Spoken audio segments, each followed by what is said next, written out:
essa guerra no Oriente Médio só piora as expectativas para a economia global, né? Com o fechamento do Estreito de Hormuz, grande parte dos exportadores reduzem produção. E esse cenário também pode ter um efeito direto na inflação global. Para conversar mais sobre isso, eu chamo agora o ex-presidente do IBP, o Eberaldo de Almeida Neto, que já está aqui com a gente nesse momento. Eberaldo, sempre bem-vindo aqui, meu querido, à nossa programação. Bom dia para você. Bom dia, Débora. Bom dia a todos. Eberaldo, agora a gente tem... Agora não, né? A gente já está com essa guerra entrando pela 5ª semana. O choque no preço da commodity é gigantesco. Um mês de guerra e sem nenhuma sinalização de que a gente vai realmente mudar esse cenário a partir de agora. Ou pelo menos no curtíssimo prazo, né? Não há uma sinalização muito concreta nisso. Pensando nisso, já dá para dizer que 2026... terá um novo patamar de preço de petróleo, não mais o que se esperava no ano passado, que era um petróleo na casa dos 60 e poucos dólares, 70 dólares o barril?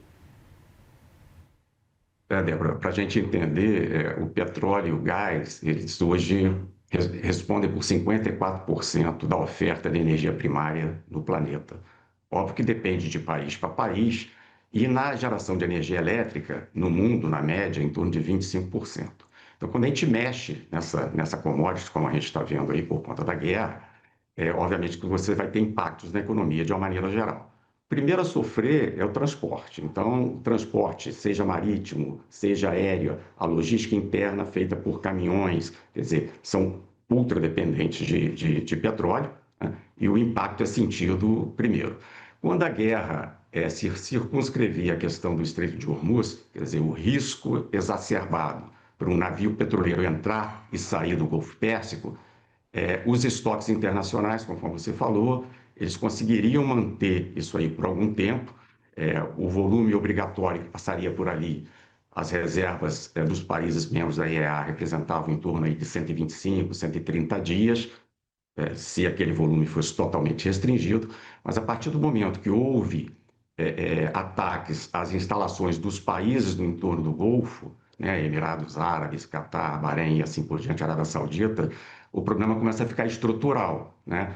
Mesmo que a guerra acabe, quer dizer, algumas estruturas foram afetadas, quer dizer, se retoma 100% da produção, então o mercado, sem saber das informações, a volatilidade é grande, porque costuma-se dizer que na guerra a primeira a morrer é a verdade, então ambos os lados cantam vitória e falam algumas coisas que a gente sabe que são mais bravatas do que verdade, mas o mercado fica muito ansioso com relação a isso tudo e vai refletindo esse risco nos preços. Então, eu acredito que isso deva durar um pouco mais em termos de, mesmo que a guerra termine hoje, isso vai afetar um pouquinho mais o preço do petróleo no médio prazo. Se a guerra durar mais e mais instalações forem atingidas, né, a coisa recrudescer, como se fala de ataque a Kag Island, que é uma ilha que exporta mais da metade do petróleo do Irã, e outras áreas sensíveis ali no Golfo, aí isso tende a repercutir por um tempo maior. Agora, Eberaldo, quando o mercado fala de impacto da guerra sobre a inflação, muito a gente pensa logo, né, de cara na gasolina, o preço da gasolina, na bomba, enfim.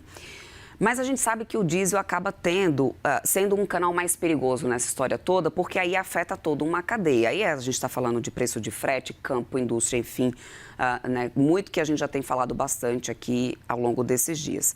Você diria hoje que o maior risco inflacionário está menos na bomba e mais na cadeia inteira por causa dessa questão do diesel? É o que você falou. Apesar do peso da gasolina na cesta do consumo das famílias ser maior do que o do diesel, você fala de 6 a 7%, que reflete daquele aumento que foi dado à gasolina, o diesel, o impacto direto na família é menor, mas o indireto é absurdamente grande, né? Porque alimentos, bens duráveis, frete de uma maneira geral, o próprio transporte público, né, ônibus e tal, muitas vezes é calcado no diesel. Então, essa repercussão indireta, ela é muito maior do que a da gasolina, que tem um impacto direto grande, assim, direto pequeno.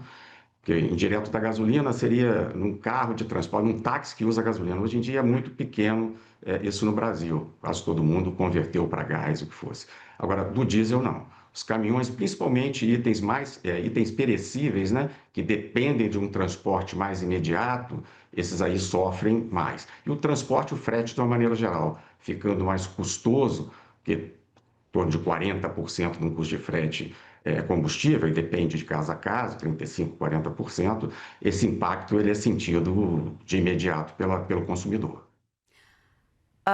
Beraldo, a gente muito fala, né, do Estreito de Hormuz, mas qual que é hoje o risco do mercado que talvez esteja sendo subestimado, Beraldo, nesse momento? Seguro marítimo, rotas alternativas, derivados, refino, enfim, estoques. Onde pode estar o verdadeiro ponto cego dessa crise? Porque a passagem apenas de navios ali no Estreito de Hormuz me parece ser somente o pico do iceberg.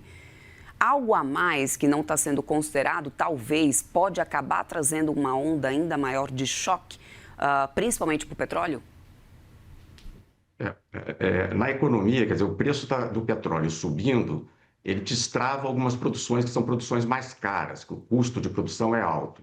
Então, se por um lado abre produção em outros lugares, como areias bituminosas e outras reservas, que são reservas de custo mais caro para produzir, que de repente custa $60 para produzir. Com petróleo a 60 não vale a pena produzir.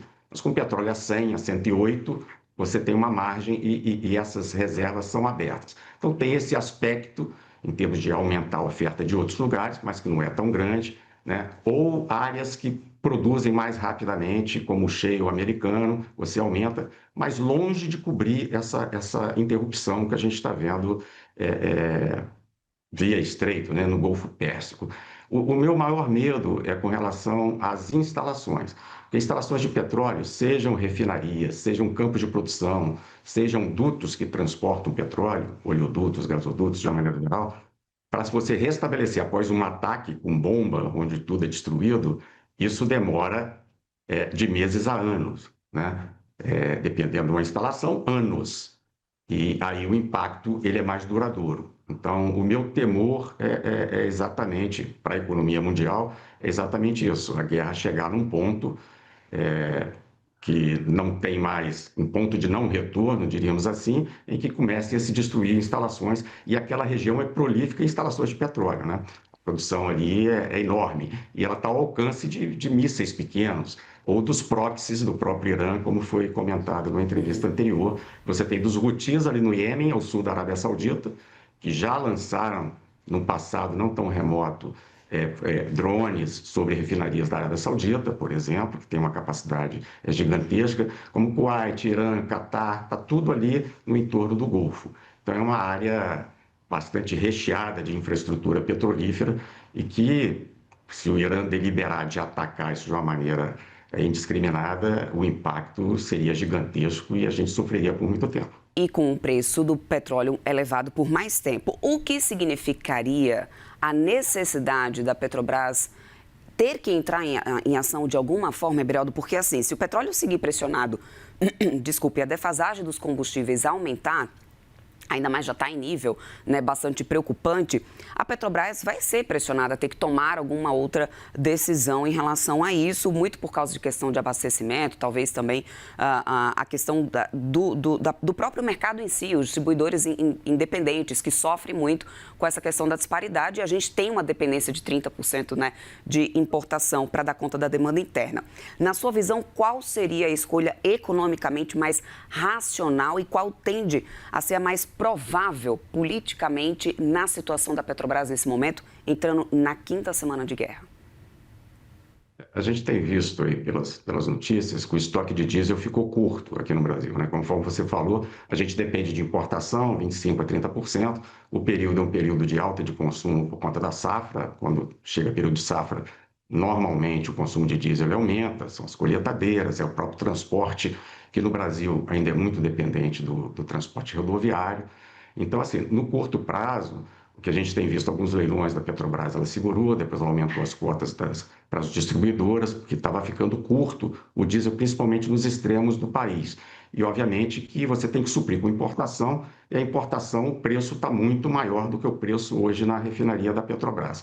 Então, a situação ela vai ficando cada vez mais complexa, No curto prazo, a Petrobras consegue segurar isso. Agora, isso se estendendo por mais tempo, eu acho que fatalmente ela vai ter que passar isso para o preço nas refinarias e, de alguma maneira, esse aumento, tentar incentivar alguma redução, como está acontecendo em outros países já há muito tempo. Países mais dependentes de importação já começaram economias, né, racionamentos há algum tempo. Obviamente que não é bom, é ruim para a economia, é ruim para tudo, mas é uma realidade que se impõe independente da nossa vontade, né? Eberaldo de Almeida Neto, ex-presidente do IBP, meu querido, muito obrigada aí pelo seu tempo conosco nesse início de semana. Boa semana para você e até uma próxima. Eu que agradeço, um abraço. Até mais.